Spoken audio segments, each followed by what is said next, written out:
जय हिंद साथियों, आज के इस क्लास में आप सभी का बहुत बहुत स्वागत है। तो साथियों, बिहार पुलिस सिपाही की नई भर्ती 2025 के लिए आज हमारा प्रैक्टिस सेट नंबर 6 चलेगा। और जो भी साथी बिहार पुलिस भर्ती का इंतजार कर रहे थे, फाइनली भर्ती आ चुका है। 19,838 पदों पर नई भर्ती आई है, जो कि 18 मार्च से इसका फॉर्म भराना स्टार्ट होगा।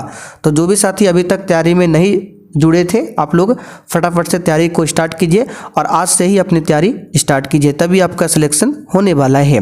बाकी से पहले जो भी क्लास आपका छूटा हुआ है वो सब कुछ आपको मिल जाएगा बैच में। बैच के बारे में क्लास के लास्ट में आपको बताया जाएगा। तो चलिए, रात के 8 बज चुके हैं, फटाफट से आप लोग लाइव चैट के साथ जुड़ जाइए। तो साथियों, आज का पहला क्वेश्चन देखिए। क्लीमेंट एटली जो बाद में ब्रिटेन के प्रधानमंत्री बने, डैश के सदस्य के रूप में भारत आए थे। चलिए, सभी ऑप्शन को ध्यान से पढ़िए और साथियों प्रत्येक स्टूडेंट को नीचे लाइव चैट में अपना अपना आंसर करना है, जिससे कि आप सभी का प्रॉपर तरीके से रिवीजन भी हो सके। चलिए बताइए, क्वेश्चन 1 के लिए आंसर क्या होगा। क्लीमेंट एटली जो बाद में ब्रिटेन के प्रधानमंत्री बने थे, डैश के सदस्य के रूप में भारत आए थे। तो यहाँ पर इस क्वेश्चन का आंसर हो जाएगा साइमन कमीशन। तो जो भी साथी ऑप्शन बी बता रहे हैं उनका बिल्कुल सही जवाब है। आंसर क्या हो जाएगा, साइमन कमीशन। इसी के सदस्य बनकर भारत आए थे क्लीमेंट एटली, जो कि बाद में ब्रिटेन के प्रधानमंत्री बने थे।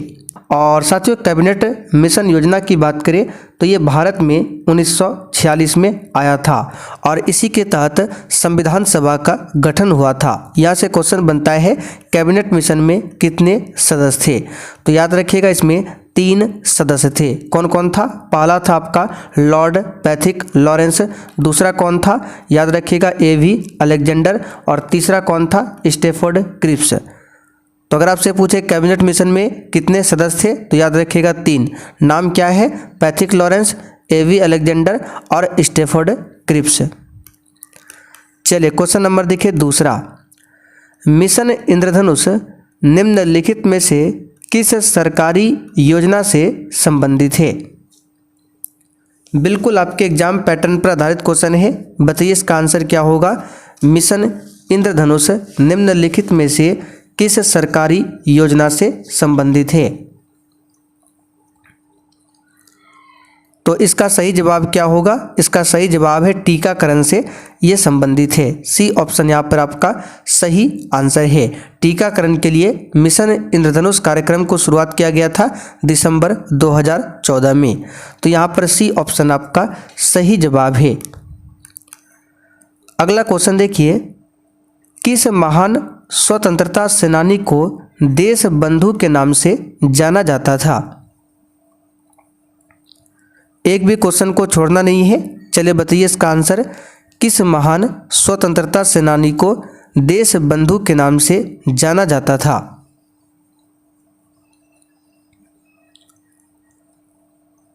तो इसका सही जवाब है चित्तरंजन दास। यहाँ पर ए ऑप्शन आपका सही आंसर है। चित्तरंजन दास को शॉर्ट में CR दास भी लिखा जाता है। तो इनको देश बंधु के उपनाम से जाना जाता था। यहाँ पर ए ऑप्शन सही है। गोपाल कृष्ण गोखले की बात करें, महात्मा गांधी जी के कौन थे? राजनीतिक गुरु थे। इन्होंने 1905 में सर्वेंट ऑफ इंडिया सोसाइटी की स्थापना किया था। बाल गंगाधर तिलक की बात करें तो इनको भारतीय अशांति का जनक किसने कहा था, पूछा जाता है। याद रखिएगा वैलेंटाइन सिरोल ने। ठीक है, वैलेंटाइन सिरोल ने बाल गंगाधर तिलक को भारतीय अशांति का जनक कहा था। और देखिए, जो भी साथी अब तक इंतजार कर रहे थे कि बिहार पुलिस में भर्ती आएगा, उसके बाद बिहार पुलिस बैच को ज्वाइन करेंगे, तो देखिए बिहार पुलिस में भर्ती भी आ चुका है। इसलिए अब आप लोग बिल्कुल भी देर मत कीजिए, आज ही बैच को ज्वाइन कीजिए और अपनी तैयारी को स्टार्ट कीजिए, तभी आपका सिलेक्शन होने वाला है। बैच को ज्वाइन करने के लिए आपको कुछ नहीं करना है, प्ले स्टोर पर जाकर इस वाले एप्लीकेशन को इंस्टॉल करना है। उसके बाद आपको ऑल कोर्स पर क्लिक करना है। फिर यहाँ पर ऊपर ही आपको बिहार पुलिस का बैच मिल जाएगा। बाय नाउ करके इस बैच को परचेज कर सकते हैं। कोई भी समस्या हो तो यहाँ ऊपर ही आपको हमारा व्हाट्सअप नंबर मिल जाएगा। जैसे ही आप लोग एप्लीकेशन को इंस्टॉल करेंगे, यहाँ पर ऊपर आपको हमारा व्हाट्सअप नंबर मिल जाएगा, यहाँ से जानकारी ले सकते हैं।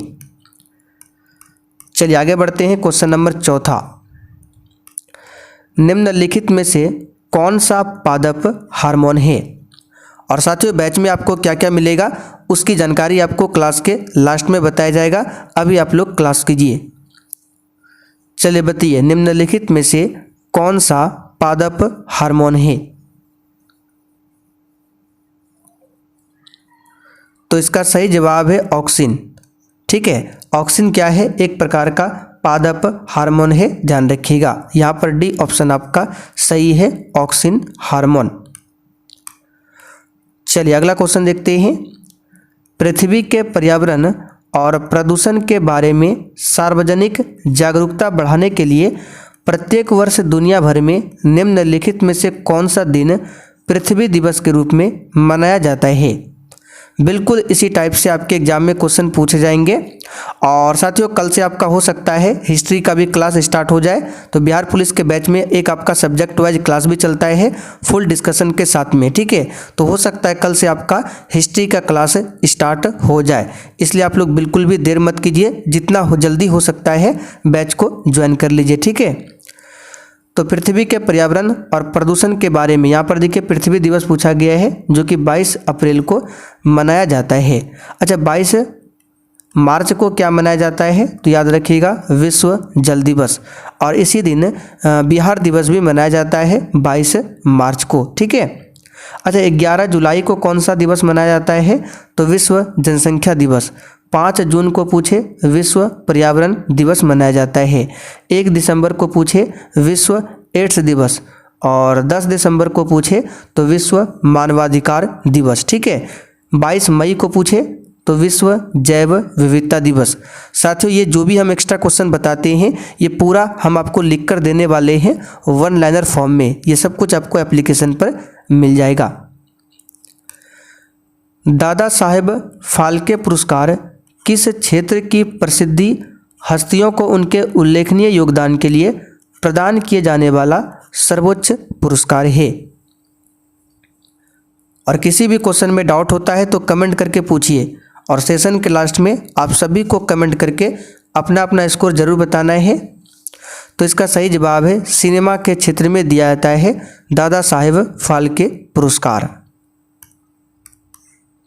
चलिए आगे देखिए, निम्नलिखित में से किस इमारत का निर्माण प्रथम विश्व युद्ध में बलिदान देने वाले अविभाजित भारत के सैनिकों के युद्ध स्मारक के रूप में किया गया है। और साथियों जैसे ये क्लास खत्म होगा इसका पूरा पीडीएफ आपको आंसर के साथ मिल जाएगा एप्लीकेशन पर। तो किस इमारत का निर्माण किया गया था प्रथम विश्व युद्ध में बलिदान देने वाले सैनिकों के लिए। चलिए इसका सही जवाब है इंडिया गेट। यहाँ पर बी ऑप्शन आपका सही जवाब है। इंडिया गेट का डिजाइन किसने किया था, तो एडविन लुटियन ने। पूछा जाता है, नाम याद रखिएगा, एडविन लुटियंस। इन्होंने इंडिया गेट का डिजाइन किया था, एडविन लुटियंस ने। अगला क्वेश्चन, अंकोर वाट मंदिर का निर्माण किसने करवाया था। चलिए बताइए 8 के लिए आंसर क्या होगा। और आप लोग डेली 2 क्लास कीजिए, शाम 7:30 बजे आपका डेली सब्जेक्ट वाइज क्लास चलता है फुल डिस्कशन के साथ में, और रात में 8 बजे आपका मिक्स प्रैक्टिस सेट चलता है जिसमें जीके, साइंस, मैथ्स, हिंदी, व्याकरण, ठीक है, ये सब कुछ आपको मिलेगा। बताइए अंकोर वाट का मंदिर का निर्माण किसने करवाया था। इसका सही जवाब है सूर्यवर्मन द्वितीय ने। किसने करवाया था, सूर्यवर्मन द्वितीय ने करवाया था। आगे देखिए, भारत का कौन सा क्षेत्र एक समय अवंतिका के नाम से जाना जाता था। अच्छा ये जो अंकोर वाट का मंदिर है लोकेशन पूछे कहाँ पर स्थित है, तो ये कंबोडिया में स्थित है। कहाँ पर है, कंबोडिया में।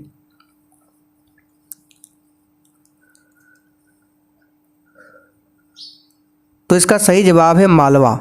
ठीक है, आंसर क्या हो जाएगा, मालवा। पश्चिमी भारत में अवंती या फिर अवंतिका जो है जनपद प्रमुख था। ठीक है, और आधुनिक काल में ये मालवा जो है जिसे मध्य प्रदेश के कुछ भागों से मिलकर अवंती जनपद बना था, तो ये मालवा इसका सही जवाब है डी ऑप्शन। ठीक है, तो भारत का जो मालवा क्षेत्र है एक समय अवंतिका के नाम से जाना जाता था। तो यहाँ पर डी ऑप्शन आपका सही जवाब है, ध्यान रखिएगा। आगे देखिए, निम्नलिखित में से प्राचीनतम राजवंश कौन सा है?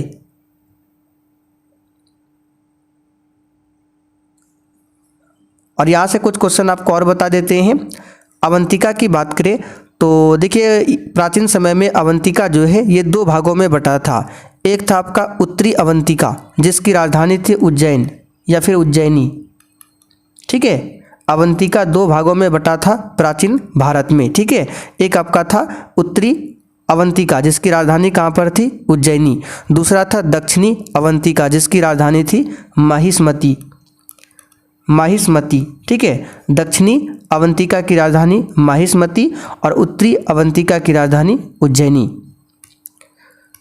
चलिए बताइए, निम्नलिखित में से प्राचीनतम राजवंश कौन सा है? तो विकल्प के अनुसार यहाँ पर आंसर बताना है मौर्य, गुप्त, कुषाण, कण्व।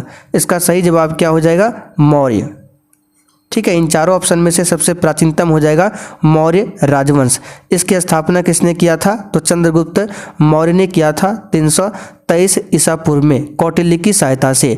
कौटिल्य का अन्य नाम क्या है? चाणक्य या फिर विष्णुगुप्त, जो कि चंद्रगुप्त मौर्य का कौन था? प्रधानमंत्री।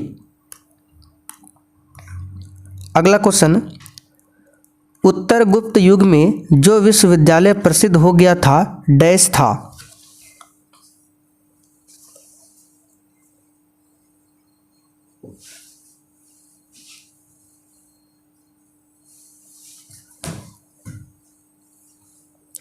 चलिए बताइए इसका आंसर क्या होगा? उत्तर गुप्त युग में जो विश्वविद्यालय प्रसिद्ध हो गया था डैश था? तो इसका सही जवाब है नालंदा।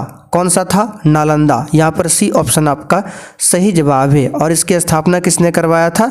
तो कुमार गुप्त ने। किसने करवाया था? कुमार गुप्त ने नालंदा विश्वविद्यालय की स्थापना करवाया था। एक पूछा जाता है विक्रमशिला विश्वविद्यालय, इसकी स्थापना किसने करवाया था? तो पाल वंश के शासक धर्मपाल ने विक्रमशिला विश्वविद्यालय की स्थापना करवाया था और नालंदा विश्वविद्यालय की स्थापना कुमार गुप्त प्रथम ने करवाया था। आगे देखिए, खजुराहो स्थित मंदिरों का निर्माण किसने किया था? चलिए बताइए। और साथियों ये जो प्रैक्टिस सेट चल रहा है आज आपका 6 नंबर प्रैक्टिस सेट चल रहा है, तो ज़्यादा दिन ये क्लास स्टार्ट होने से नहीं हुआ है और पीछे जो भी क्लास आपका छूटा हुआ है वो सब क्लास मिल जाएगा। क्लास का PDF, क्लास का नोट्स, बिहार पुलिस का क्वेश्चन बैंक, ये सब कुछ आपको उसी बैच में मिल जाएगा। ठीक है, तो यहाँ पर इस क्वेश्चन का आंसर क्या होगा? सबसे पहले जानते हैं खजुराहो का जो मंदिर है कहाँ पर है? तो ये मध्य प्रदेश में है। मध्य प्रदेश के छतरपुर जिला में है खजुराहो का मंदिर और इसका निर्माण करवाया था चंदेल शासकों ने। तो यहाँ पर देखिए दिया हुआ है चंदेल राजपूत। आगे देखिए, निम्नलिखित में से 4 संवतों के आरंभ के कालक्रम में कौन सा सही है? बताइए, 4 संवत यहाँ पर दिया गया है, इसको आरंभ से आपको कालक्रम में इसको सजाना है। तो यहाँ पर देखिए सबसे पहले गुप्त दिया है, उसके बाद ग्रेगोरियन दिया है, हिजरी है और शक। तो सबसे पहले यहाँ पर शक हो जाएगा। ठीक है, शक संवत की शुरुआत कब होती है? यहाँ पर सब लिख देते हैं। शक संवत की बात करें तो 78 ईस्वी में। उसके बाद आपका हो जाएगा गुप्त। ठीक है, तो यहाँ पर आंसर आपका बी ही होगा। ठीक है, शक के बाद गुप्त दिया है। गुप्त संवत की शुरुआत होती है 319-20 ईस्वी में। फिर उसके बाद हिजरी संवत का प्रारंभ कब होता है? तो ये होता है 622 ईस्वी में। ठीक है, हिजरी संवत का प्रारंभ होता है 622 ईस्वी में। फिर आपका ग्रेगोरियन जो है ये आपका 1582 ईस्वी। ठीक है, तो ये इसका सही क्रम दिया हुआ है। बाकी ये जो भी हम आपको बता रहे हैं ये सब कुछ आपको लिखकर देने वाले हैं, बस यहाँ पर आप केवल ध्यान से सुनिए। लाख बख्श की उपाधि किस शासक को दी गई थी?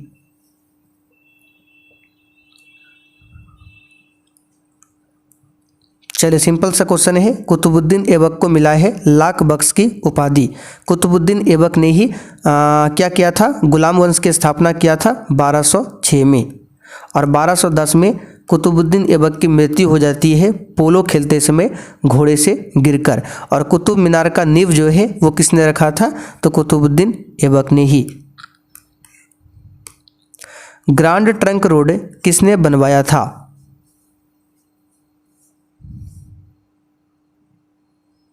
सिंपल सा क्वेश्चन है, शेरशाह सूरी ने ग्रांड ट्रंक रोड को बनवाया था। चलिए आगे बढ़ते हैं। खाना बनाने में प्रयोग की जाने वाली गैस मुख्यतः कौन सा है? आगे अभी आपको मैथ्स और हिंदी व्याकरण के क्वेश्चन भी देखने को मिलेंगे। बताइए, खाना बनाने में प्रयोग किया जाने वाला गैस मुख्यतः कौन सा है?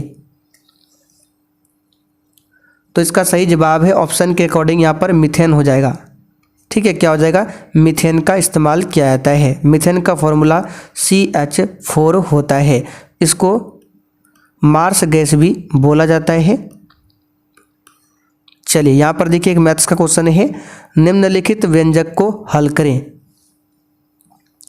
तो यहाँ पर सबसे पहले हम, ठीक है, स्मॉल ब्रैकेट का काम करेंगे। स्मॉल ब्रैकेट में भी माइनस है और गुना है, तो सबसे पहले गुना का काम करेंगे। तो 2.6 को गुना करना है किससे? 1.12 से।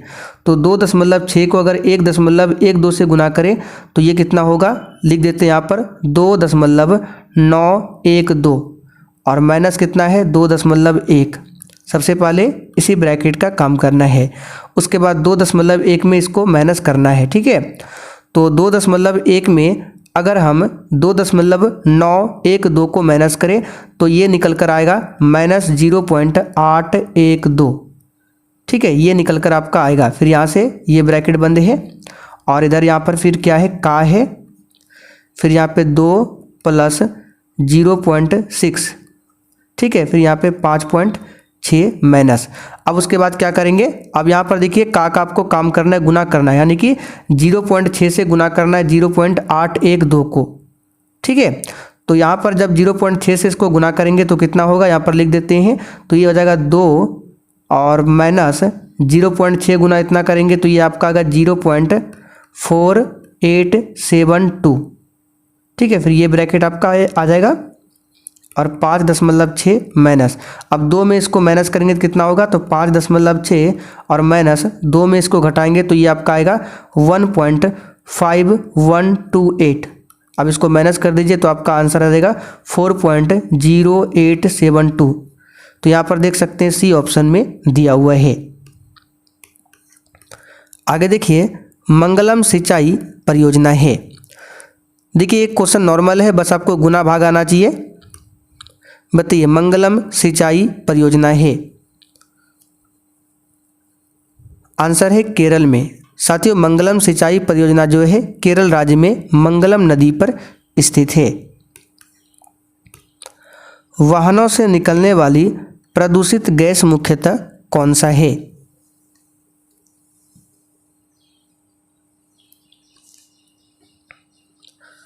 तो ये हो जाएगा कार्बन मोनोऑक्साइड। चलिए आगे देखते हैं। डॉक्टरों द्वारा एनेस्थीसिया के रूप में प्रयोग होने वाली हास्य गैस कौन सा है? तो हास्य गैस का फॉर्मूला आप सभी जानते हैं, क्या होता है? Nitrous oxide.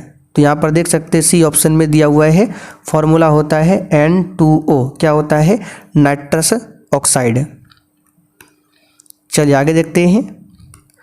भारत में सबसे पुराना जल विद्युत स्टेशन कौन सा है?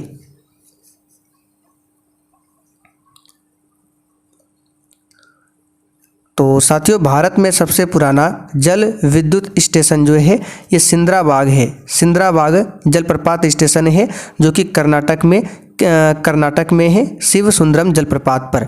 ठीक है, ये जो पुराना जल विद्युत स्टेशन है किस जलप्रपात पर है? शिव सुंदरम जलप्रपात पर स्थित है। कहाँ पर? कर्नाटक में। ठीक है, और इसको 1903 में स्थापित किया गया था। कब? 1903 में स्थापित किया गया था। खपोली की बात करें, ये कहाँ पर हो जाएगा? तो खपोली परियोजना जो है ये महाराष्ट्र में। कहाँ पर है? महाराष्ट्र में। पाइकारा की बात करें तो पाइकारा जल विद्युत परियोजना जो है ये तमिलनाडु राज्य में है, पाइकारा नदी पर। बाकी मैट्टूर बांध के बारे में आप सभी जानते हैं। मैट्टूर जल विद्युत परियोजना ये कावेरी नदी पर है, कर्नाटक में। कहाँ पर है? कावेरी नदी पर, कर्नाटक में। निम्न पदार्थों में से कौन सा पदार्थ खाने की वस्तुओं का परिरक्षण में प्रयोग होता है?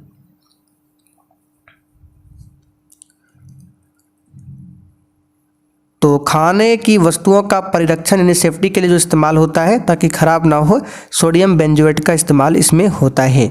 इसका फॉर्मूला क्या होता है? NaC7H5O2, ये सोडियम बेंजोएट का फॉर्मूला है, NaC7H5O2। ठीक है। बाकी सोडियम क्लोराइड का आप सभी जानते हैं, NaCl होता है, पोटेशियम क्लोराइड का KCl होता है। ये साइट्रिक एसिड नींबू व संतरा में होता है। भारत के विभिन्न राजनीतिक दलों को राष्ट्रीय या क्षेत्रीय दल का दर्जा देने का अधिकार किसको प्राप्त है? तो ये केवल चुनाव आयोग को प्राप्त है। चुनाव आयोग के बारे में भाग नंबर 15 में बताया गया है और अनुच्छेद 324, ठीक है, ये निर्वाचन से संबंधित है। अच्छा, हमारा जो मत देने का अधिकार है वो किस आर्टिकल में आता है? तो आर्टिकल 326 में आता है मत देने का अधिकार। ठीक है। चलिए, निम्नलिखित में से भारत में मौलिक कर्तव्य कौन सा है? सोच समझकर आंसर कीजिएगा। मौलिक कर्तव्य को रूस देश के संविधान से लिया गया है और इसको सरदार स्वर्ण सिंह समिति के सिफारिश पर संविधान में जोड़ा गया था 1976 में।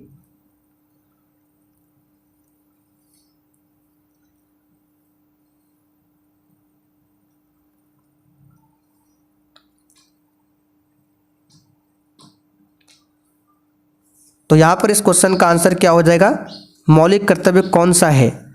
तो देखिए, मौलिक कर्तव्य आर्टिकल की बात करें तो 51A में दिया गया है और भाग की बात करें तो भाग 4A में दिया गया है। ठीक है।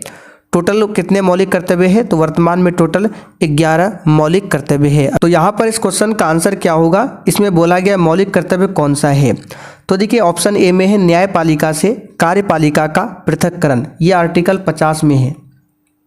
ठीक है, जो कि राज्य के नीति निर्देशक तत्व के अंतर्गत में आता है, तो ये तो आपका होगा नहीं। दूसरा है हमारी मिलीजुली संस्कृति की समृद्ध विरासत को संरक्षित करना व महत्व प्रदान करना, तो 11 मौलिक कर्तव्य में से ये हमारा आता है। तो यहाँ पर आंसर हमारा क्या हो जाएगा? बी ऑप्शन ध्यान रखिएगा। बच्चों के लिए मुफ्त व अनिवार्य शिक्षा, इसके बारे में आर्टिकल 21A में है। ठीक है, जो कि शिक्षा का अधिकार है, मौलिक अधिकार है। ये बच्चों के लिए मुफ्त व अनिवार्य शिक्षा क्या है? मौलिक अधिकार है, जो कि आर्टिकल 21A में है। और आर्टिकल 21A को कब जोड़ा गया था? तो 86वां संविधान संशोधन 2002 के तहत जोड़ा गया था। तो ये आपका मौलिक अधिकार है, ना कि मौलिक कर्तव्य है, तो ये भी नहीं होगा। बाकी छुआछूत की परंपरा को समाप्त करना, इसके बारे में आर्टिकल 17 में बताया गया है। ठीक है, आर्टिकल 17 में बताया गया है, तो ये भी आपका मौलिक कर्तव्य नहीं है। तो मौलिक कर्तव्य क्या है? केवल बी वाला ऑप्शन। आगे देखिए, लालू लीला किसके द्वारा लिखी गई?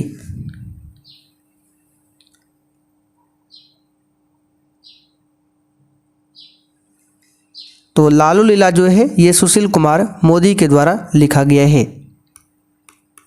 आगे देखते हैं, लोकसभा के लिए चुनाव में निर्वाचित होने के लिए किसी व्यक्ति के लिए न्यूनतम आयु सीमा क्या है? तो ये सब क्वेश्चन कई बार बता चुके हैं, नॉर्मल सब क्वेश्चन है। इसका आंसर है 25 वर्ष। राज्यसभा के लिए पूछे 30 वर्ष, राष्ट्रपति उपराष्ट्रपति राज्यपाल के लिए 35 वर्ष। आगे देखिए, भारतीय संविधान के निर्माण के समय संवैधानिक सलाहकार कौन था? तो सिंपल सा क्वेश्चन है, BN राव। कौन था? BN Rao, sir Benegal Narsing Rao. ठीक है, चलिए आगे देखते हैं। क्लासिकल संस्कृत में आर्य शब्द का अर्थ क्या है?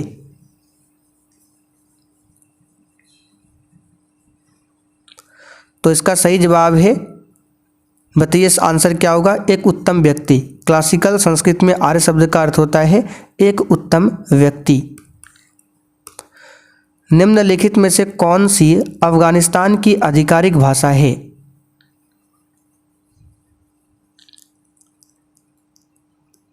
तो अफगानिस्तान की आधिकारिक भाषा है दरी। सी ऑप्शन यहाँ पर आपका सही है।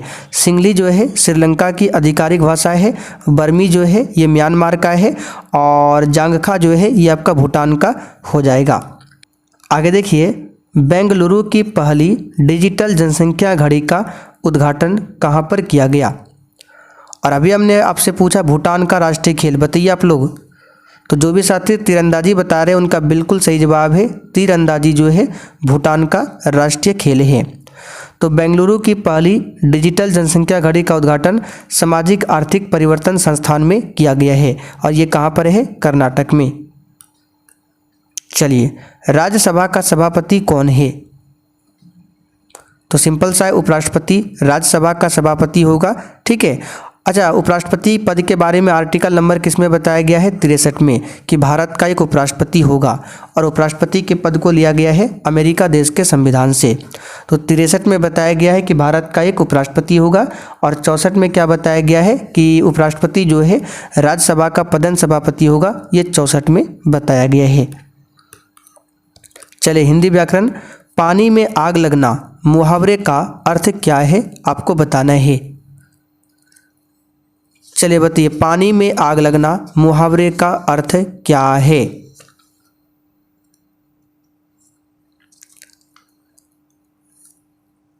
तो इस क्वेश्चन का आंसर क्या हो जाएगा? पानी में आग लगना मुहावरे का अर्थ क्या हो जाएगा आपका? परिश्रम करना, कठिन कार्य करना, जटिल काम करना, असंभव कार्य करना। तो इसका सही जवाब है असंभव कार्य करना। संप्रदान कारक के लिए प्रयुक्त होने वाला चिन्ह कौन सा है? तो कारक में 8 विभक्ति है, कर्ता ने, कर्म को, करण से, संप्रदान को के लिए। इसका सही जवाब है बी ऑप्शन। निम्नलिखित में से खटिया का बहुवचन रूप क्या होगा? बिल्कुल इसी टाइप से हिंदी व्याकरण के क्वेश्चन आपके एग्जाम में आते हैं।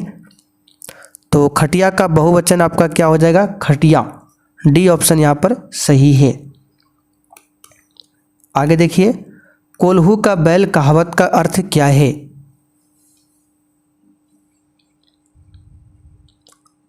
इसका आंसर है एक ही स्थिति में चलने वाला, जिसको बोलते हैं कोल्हू का बैल। माता डैश पिता में कौन सा चिन्ह है, यानी बीच में जो चिन्ह है इसका नाम क्या है? आपको बताना है।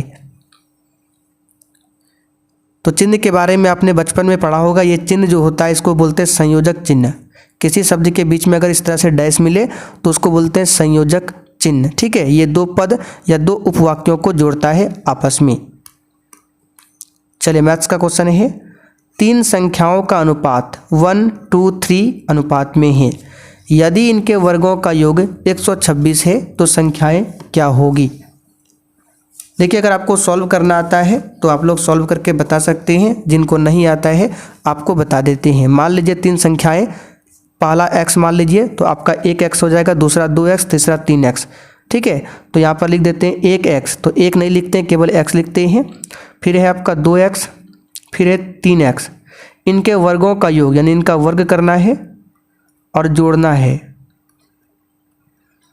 इस तरह से। ठीक है, बीच में प्लस स्क्वायर, तो ये x स्क्वायर हो जाएगा प्लस 4x स्क्वायर हो जाएगा, और ये 3 को 2 बार करना है तो 6 नहीं, 3 तिया 9, 9x स्क्वायर हो जाएगा, और ये दिया है 126।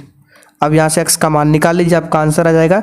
तो 4x square, x square, 5x square और 9, 14x स्क्वायर बराबर 126।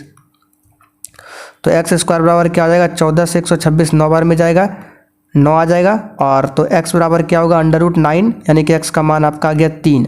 अब इस 3 के मान को आप रख दीजिए इसमें, जो हमने माना था, पहला x, दूसरा 2x, तीसरा 3x। तो पहला आपका क्या हो जाएगा? 3, दूसरा क्या हो जाएगा? यहाँ पर 3 रखेंगे तो 3 दूनी 6, यहाँ पर 3 रखेंगे तो क्या होगा? 3 तिया 9, 3 6 9। यहाँ पर देख सकते हैं सी ऑप्शन में दिया हुआ है। ज़्यादा डीप में हम नहीं जाएंगे, ये सब बेसिक क्वेश्चन है। एक घन में कितने किनारे होते हैं? इसको डायरेक्ट याद रखिए, आपने घन देखा होगा, जो क्यूब होता है मिलाने वाला वो घनाभ, और माचिस का जो डिब्बा होता है वो क्या होता है? घनाभ। ठीक है, जो क्यूब होता है मिलाने वाला वो घन होता है, माचिस का डिब्बा क्या है? घनाभ है। आपका जो बुक है वो भी क्या है? घनाभ है।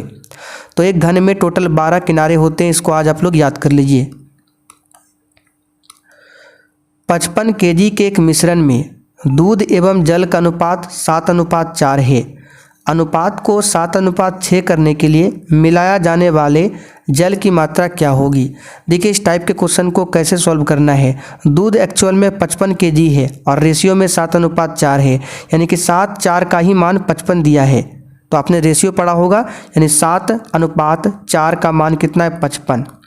दोनों को ऐड कर दीजिए, कितना हो जाएगा 11, यानी 11 रेशियो का मान है 55।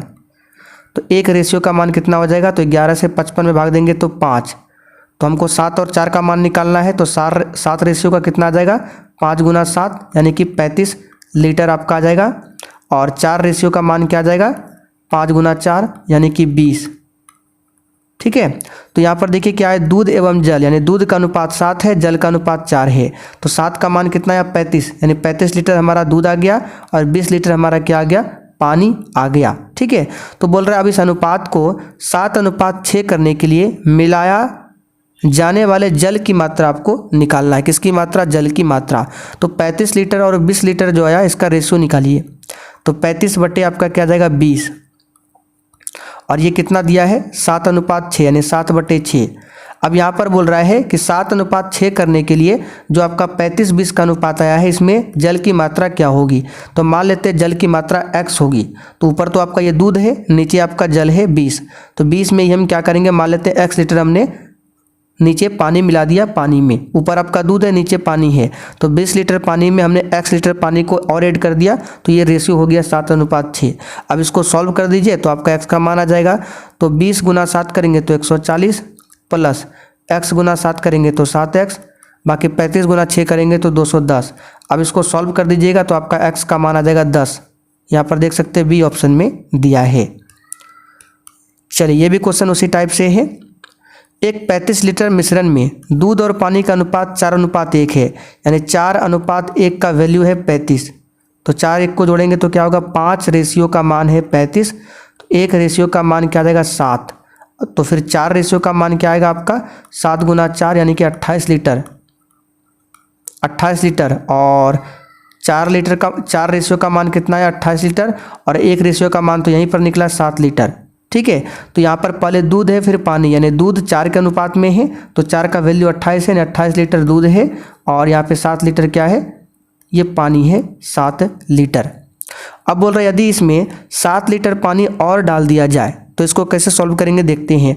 तो हमारा रेशियो जो आया 28/7, तो पहले दूध है तो पहले दूध लिखते हैं 28, बटे में क्या लिखते हैं 7, बटे में क्या लिखते हैं 7। तो ये दूध और ये पानी मिलाना क्या है, यदि इसमें 7 लीटर पानी और मिलाना है तो बताइए 7 किस में जोड़ेंगे, दूध में कि पानी में। तो पानी है तो पानी में नहीं मिलाएंगे, तो 7 लीटर पानी और मिलाना है, तो 28/7 + 7।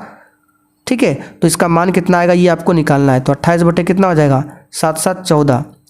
तो ये आपका 14 दूनी 28, 14 × 1 = 14, 2/1 यानी कि 2:1 इसका आंसर होगा। बी ऑप्शन में यहाँ पर दिया हुआ है। तो साथियों उम्मीद करते हैं ये सब कुछ आपको समझ में आ रहा होगा। आपको बेसिक रेशियो का सवाल आना चाहिए। ठीक है, जो बेसिक प्रॉफिट लॉस होता है ये आपको आना चाहिए। और बेसिक कहाँ पर सीखना है, तो यूट्यूब पर ही कोई क्लास कर लीजिए, बेसिक मैथ के लिए आपको मिल जाएगा। यहाँ पर हम वही क्वेश्चन कराएंगे जो कि एग्जाम में आपका आएगा। तो चलिए आज के लिए इतना ही। अब जिनको भी बैच के बारे में जानना है आइए आपको थोड़ा सा बता देते हैं बैच में आपको क्या क्या मिलेगा। बाकी कैसे ज्वाइन करना है हमने आपको शुरुआत में ही बता दिया। इसको इंस्टॉल कीजिए, फिर ऑल कोर्स पर क्लिक कीजिए, यहाँ पर बाय नाउ का ऑप्शन होगा, परचेज कर लीजिए। तो देखिए क्लास में आपको डेली क्लास मिलेगा जिसमें आपको जीके, साइंस, मैथ्स, हिंदी, व्याकरण ये सब क्वेश्चन मिलेगा डेली प्रैक्टिस सेट 8 बजे। फिर सब्जेक्ट वाइज क्लास मिलेगा, यानी हिस्ट्री का अलग, पॉलिटी अलग, साइंस अलग, ज्योग्राफी अलग, सब क्लास अलग अलग मिलेगा डिस्कशन के साथ में। फिर शॉर्ट नोट्स मिल जाएगा, छोटा छोटा जो सब्जेक्ट वाइज शॉर्ट नोट्स होता है जहाँ से एग्जाम में क्वेश्चन डायरेक्ट पूछे आते हैं वो आपको शॉर्ट नोट्स में मिल जाएगा। बूस्टर नोट्स में आपको क्या मिलेगा, तो जो भी हम क्लास में एक्स्ट्रा क्वेश्चन बताते हैं वो सब कुछ आपको लिखा हुआ मिलेगा बूस्टर नोट्स में। फिर पिछले 12-13 साल का बिहार पुलिस का क्वेश्चन बैंक मिल जाएगा, और साथ में जो स्पेशल बिहार जीके है उसका भी नोट्स आपको मिल जाएगा। तो ऑलरेडी बहुत सारे बच्चे कोर्स को ज्वाइन कर लिए हैं और तैयारी भी कर रहे हैं, तो वैकेंसी भी आ चुका है। अब आप लोग देर मत कीजिए, फटाफट से इस बैच को ज्वाइन कर सकते हैं मात्र 139 में। और कोई भी समस्या हो तो नंबर आपको यहाँ एप्लीकेशन में ही मिल जाएगा, तो मैसेज करके जानकारी ले सकते हैं।